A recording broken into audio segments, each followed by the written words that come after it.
Curious About Snow, written by Gina. Have you ever built a snow fort, or tossed snowballs, or caught a snowflake on your tongue, or wished you could try this where you live? Snow often makes people stop what they're doing to watch it fall from the sky. But what is snow, and how is it formed? To snow, the temperature must be below 32 degrees Fahrenheit or 0 degrees Celsius, the freezing point of water. Water vapor, a gas that is produced when water evaporates, sticks to a cold speck inside a cloud and makes it wet. This speck can be a particle of soil or salt left over from ocean water that is evaporated. It can be pollen from a flower or ash from a volcano, among other things. Inside the cloud, more water vapor stick to the wet speck and forms a water droplet. This droplet freezes into a ball of ice, and more water vapor stick to it. The ball of ice begins to grow into a hexagon-shaped ice crystal. Water vapor sticks to the crystal's 6 corners first, since they stick out further than any other part of the crystal. As the 6 corners grow and push outward, they begin to form arms. This process is called branching. Branches on the 6 corners begin to sprout. The new branches keep growing and form little arms of their own. Soon, an amazing snow crystal forms. To scientists, snowflakes and snow crystals are the same thing.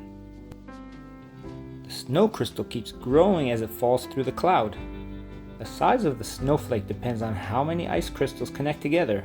An average size snowflake is usually made up of about 200 ice crystals and 180 billion molecules of water. The shape of the snowflake is determined by the temperature and humidity of the air. The colder the air temperature, the sharper the tips of the snow crystal will be. At warmer temperatures, snow crystals grow slower, and their shapes are less sharp. Snow crystals usually form simpler shapes when the humidity is low, and more complex shapes when it is high. When a snowflake becomes heavy enough, it falls through the cloud to the ground. It continues to grow and change as it falls towards the earth. If the ground is cold enough, the snowflake will stick to it and won't melt right away. How do we know as much as we do about snowflakes? A man named Wilson A. Bentley loved snow so much he studied it for most of his life. Bentley was born on February 9, 1865. He grew up and worked on his farm in Jericho, Vermont, in the heart of the snow belt. The yearly snowfall in Jericho was about 120 inches. It was a perfect place to learn about snow. As a young boy, Bentley enjoyed studying the world around him, from butterflies, leaves, and spiderwebs, to weather conditions, raindrops, and snowflakes. Bentley loved catching single snowflakes and studying them. Bentley's mother gave him an old microscope for his 15th birthday. Looking at snowflakes through his microscope, he was amazed by the beautiful crystals and by how many different types of snowflakes he found. For 3 winters, Bentley drew 100 snowflakes a year, but the snow crystals always melted before he could finish drawing them. This was very frustrating to him. When Bentley turned 17, his parents bought him a bellows camera and a new microscope. He attached the microscope to the camera and spent the next 2 years trying to photograph snowflakes. Snowflakes are very difficult to photograph because they melt so quickly. But finally, on January 15, 1885, when he was 19 years old, Bentley became the first person ever to photograph a single snowflake. He then went on to capture more than 5,000 images of snow crystals. Because of his amazing work, he became known as the Snowflake Man and was also often called Snowflake Bentley. Many colleges and universities around the world bought Bentley's snow crystal photographs. He published about 60 articles in magazines and journals. His book Snow Crystals was published in 1931, the same year that he died. Snow crystals contain more than 2,400 photographs. Bentley wanted people to be able to study and enjoy his snowflake photographs. His mission was to record something that disappeared very quickly. Wilson Bentley proved that snowflakes had different shapes, but almost all had 6 sides.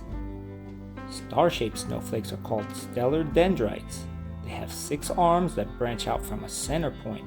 The center point is the speck that started the crystal. These snow crystals form when the temperature is about 5 degrees Fahrenheit or negative 15 degrees Celsius. This shape is the one most people think of as a snowflake. Hexagonal plate snowflakes don't have arms. The points are the beginnings of arms that were just starting to develop when the crystal fell out of its cloud and stopped growing. These snowflakes form when the temperature is near 28 degrees Fahrenheit or minus 2 degrees Celsius, or near 5 degrees Fahrenheit or negative 15 degrees Celsius. Sometimes a star pattern can be seen in the center of a hexagonal plate. Modern scientists and photographers have continued Wilson Bentley's work.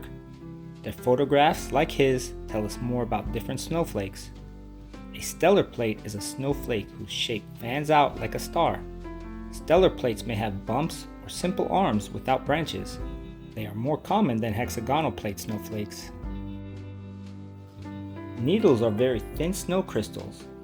They may be solid, hollow, or partly hollow. They grow when the temperature is about 23 degrees Fahrenheit or negative 5 degrees Celsius. Column snow crystals have 6 sides. These crystals can be solid, hollow, or capped. They can be short and squat or long and thin.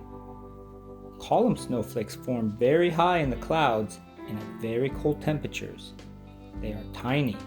Snow crystals that fall as columns make for very slippery snow.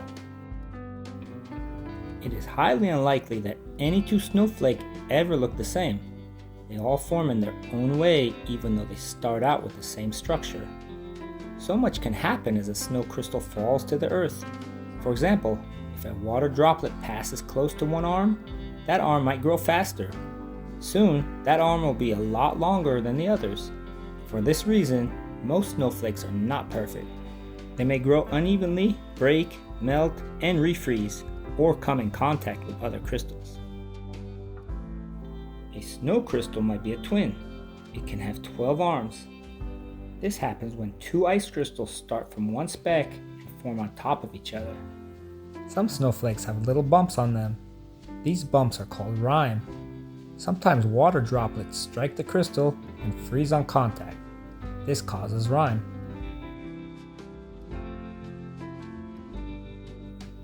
As pretty as snowflakes can be, snow can be dangerous. Heavy snow can strand drivers, block deliveries, and disrupt emergency services. Buildings can collapse under the weight of too much snow. Trees and power lines can come down. Here are some winter storms to watch out for. During a snowstorm, thunder rumbles and lightning flashes. Sometimes as much as 2 inches of snow per hour will fall. A snowstorm is a storm with a large amount of falling snow. Billions of snowflakes fall in every snowstorm. Blizzards are snowstorms that contain large amounts of snow or blowing snow. Winds are usually more than 35 miles an hour. Visibility is less than a quarter mile. A blizzard continues for more than 3 hours.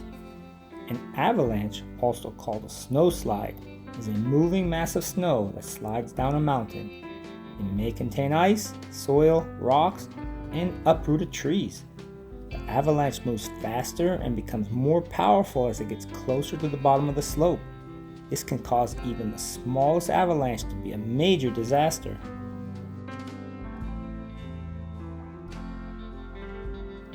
Snowflakes and snowstorms can set records. Here are some snow facts by the numbers. The average snowflake measures about ½ an inch. You need a magnifying glass to see its shape.